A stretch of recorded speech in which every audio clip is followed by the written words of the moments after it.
अंधकाराचा नाश होतो अशा दिव्यांची क्षण साधता दिनभाग्याचा आला कृतज्ञतेचा क्षण साधता दिनभाग्याचा आला हरिनाम दे परमेशाचे हरिनाम दे परमेशाचे अर्पितो या शब्द फुला कृतज्ञतेचा क्षण साधता दिनभाग्याचा आला वर्तन चारित्र्याच्या ध्यासी धन्य जागला सर्व समाजी रत्नमारकी तुमच्या समकार रत्नमारकी तुमच्या समका जन्मा येईल जन्मा येईल कृतज्ञतेचा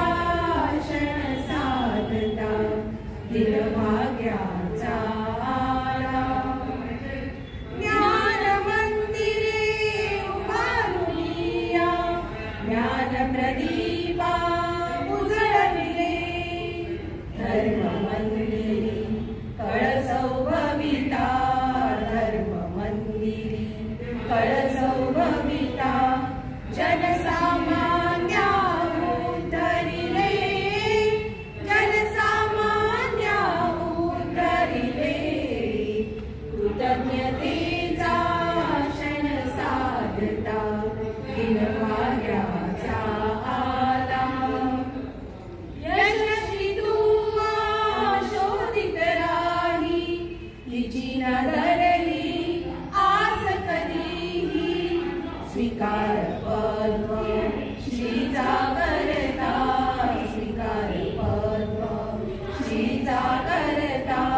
पद्मश्री हो सार्थका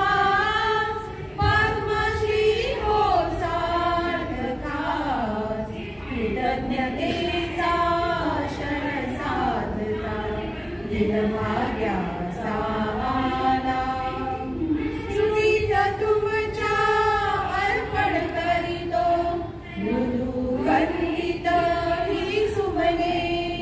तुम्ही लाविला मार्ग आचरू तुम्ही लाविला मार्ग आचरू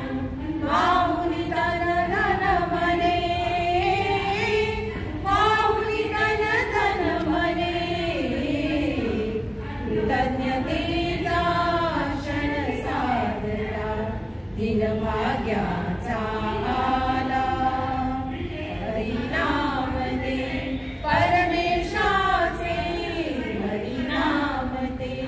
परमेशाचे अर्पितो या शब्द फुला कृतज्ञतेचा क्षण साधता दिनभाग्याचा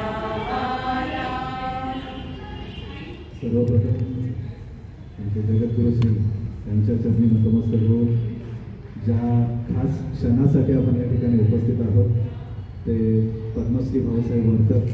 त्यांचा जन्मदिवस अर्थात आपणा सर्वांना कृतज्ञ व्यक्त करण्याचा दिवस ज्या व्यक्तिमत्वाने ह्या समाजासाठी आपलं पूर्णत्व बहाल केलं आणि गेल्या 86 वर्षापासून या रोपट्याचं जे रोपटं उदयास आलं आणि त्याचे आपण सर्व सदस्य आज अरुणा आगाशी विरार संस्थेला कमीत कमी 86 वर्ष होऊन गेलेले आहेत आणि आज ज्या व्यक्तिमत्वाचं वर्णन करणं शब्दात अशक्य आहे असे पद्मश्री प्रबोधनासाठी सुरेश भट यांच्या काही कवितेच्या ओळी म्हणाव्याशा वाटतात.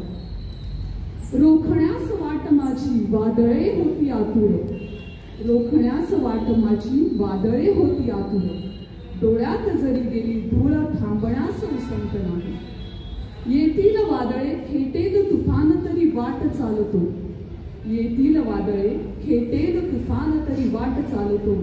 अडथळ्यांना भिवून अडखळणे पावलांना उसंत नाही. भिजलो आज जरी मी हा माझा अंत नाही.